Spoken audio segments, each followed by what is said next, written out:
Tuhan datang seperti pencuri untuk mencuri, mengambil mempelai wanitanya, mengeluarkan mempelai wanitanya dari Edennya setan, dari dunia yang berdosa ini.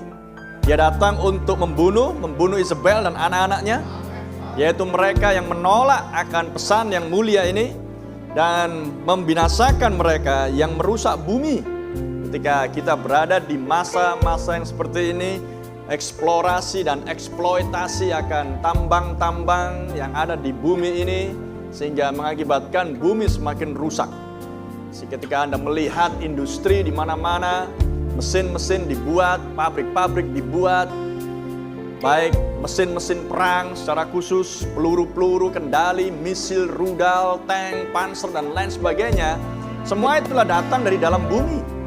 Semua bahan dan material itu datang dari sebuah pertambangan. Anda berpikir ketika Anda melihat setiap hari rudal diluncurkan, roket diluncurkan. Satu roket harganya sekian puluh juta, ratus juta, sekian M, miliar, triliun. Dari mana semuanya itu? Dan kemudian hanya dihancurkan dalam sekian detik, sekian menit. Ya? Tapi setiap hari terus meluncur, setiap hari terus berterbangan, setiap hari terus dibuang-buang seperti itu. Itu hanyalah sebuah tindakan yang semena-mena, ya kan? Mengatasnamakan keamanan, security, pertahanan, dan lain sebagainya.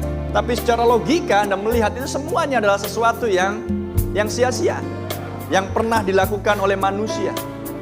Ketika Anda melihat seperti konflik yang berlangsung di Timur Tengah dalam 1 tahun terakhir, berapa ratus ton bom yang sudah dilepaskan dan meledak. Dan semua itu biaya, semua itu uang, itu semua tidak ada yang gratis, dan semuanya material diambil dari bumi. Anda bisa bayangkan betapa rusaknya bumi ini. Maka Tuhan datang untuk membinasakan mereka yang merusak bumi. Di bawah sangkakala ketujuh, maka mereka semua akan dibinasakan. Haleluya. Dan kita tahu bahwa semuanya ini adalah bagian dari misteri yang Tuhan singkapkan di zaman ini. Haleluya. Dan Tuhan sudah berikan waktu bagi bangsa-bangsa kafir, bangsa-bangsa yang tidak mengenal Allah. Di masanya Yerusalem diinjak-injak oleh bangsa-bangsa kafir. Sampai hari ini Yerusalem masih diinjak-injak. Karena sampai hari ini masih ada kekejian berdiri di atas akan bait suci yang dibangun oleh Salomo dulunya di atas Gunung Moria, yang sekarang kita mengenalnya dengan Gunung Bait Suci, atau dalam bahasa Inggrisnya adalah Temple Mount. Anda paham itu? Ada 2 kekejian yang berdiri di sana. Dan Yerusalem betul-betul dikuasai oleh bangsa-bangsa kafir. Masih diinjak-injak, tempat yang kudus yang tidak seharusnya diinjak-injak oleh sembarang orang. Coba? Dan itulah yang berlangsung. Dan di masa-masa yang seperti itu, di mana Yerusalem diinjak-injak dari mulai zamannya kepala Babel, yaitu adalah Nebukadnezar, kemudian beralih kepada Media Persia, kemudian beralih kepada Yunani, dan kemudian sampai kepada kekaisaran yang keempat, yaitu adalah kekaisaran Romawi. Sampai dengan saat ini, kita melihat apa yang sudah berlangsung. Yerusalem masih diinjak-injak oleh bangsa-bangsa kafir. Sampai genap bangsa-bangsa kafir. Amin. Jadi inilah waktu yang Tuhan sediakan, kasih karunia yang Tuhan sediakan, di mana Tuhan berurusan dengan bangsa-bangsa kafir. Sebab Tuhan sudah berkata di kitab Tindakan 15 ayat 14 bahwa Tuhan hendak mengambil dan memiliki suatu umat yang berasal dari bangsa-bangsa kafir.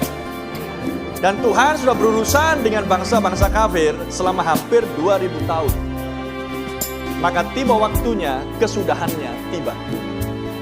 Dan kita berada di kesudahan daripada zaman-zaman bangsa-bangsa kafir.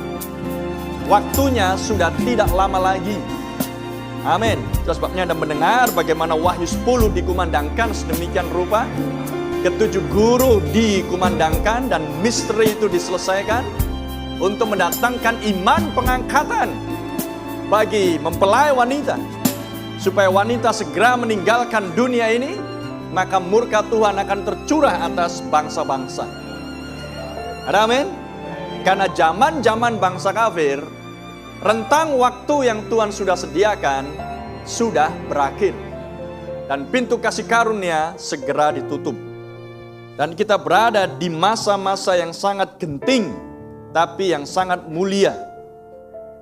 Masa-masa yang diinginkan untuk dilihat oleh para nabi dan para rasul dan orang-orang kudus di zaman-zaman yang sebelum kita, tetapi yang tidak disediakan Tuhan bagi mereka, tetapi yang disediakan bagi Anda dan saya di sini. Sebuah angkatan untuk melihat hal-hal ini terjadi. Haleluya. Dan bagi mereka yang tidak berada di dalam kelompok yang spesial, yaitulah tubuh Kristus mempelai wanita, maka peristiwa-peristiwa yang berlangsung di tahun-tahun yang terakhir ini sangat menakutkan bagi mereka. Membuat mereka menjadi stres, membuat mereka menjadi gentar, gelisah, nervous. Amin. Karena mereka tidak tahu apa yang sedang berlangsung. Tapi mereka tahu bahwa semuanya itu sedang membawa kepada kebinasaan mereka. Ada amin? Sehingga mereka melihat bahwa perang dunia ketiga sudah diambang pintu. Dan mereka tidak tahu solusinya. Masing-masing netizen memberikan komentar-komentar dan berkata, udahlah para pemimpin negara, duduklah manis seperti orang dewasa, bicarakan aja supaya nggak ada lagi perang. Itu harapan mereka. Tapi kita tahu siapa yang sedang mengendalikan dunia ini. Dan kita juga tahu siapakah pemimpin pemilik surga dan bumi. Haleluya. Yang sudah menetapkan hal-hal ini harus terjadi sedemikian rupa. Sehingga bagi mempelai wanita, inilah masa-masa yang menegangkan, tapi inilah masa-masa yang mulia. Bahwa kita harus melihat semuanya ini. Sehingga Anda tahu bahwa apa yang sudah dikatakan Tuhan tidak bisa gagal.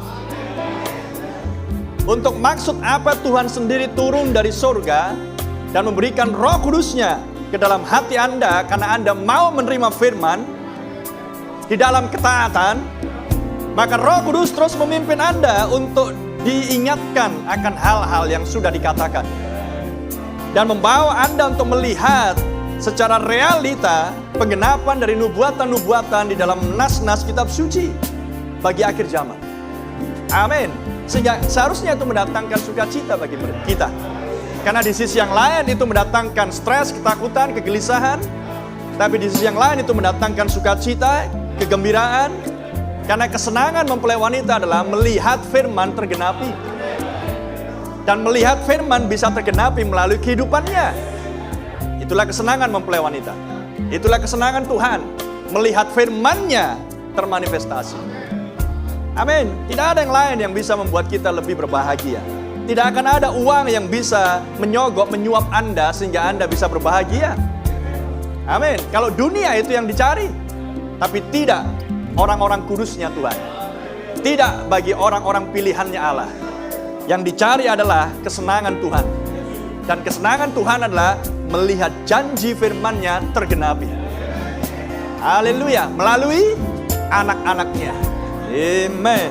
Terpuji nama Tuhan. Sehingga kita berada di dalam posisi yang seharusnya membuat kita senantiasa bersyukur kepada Tuhan.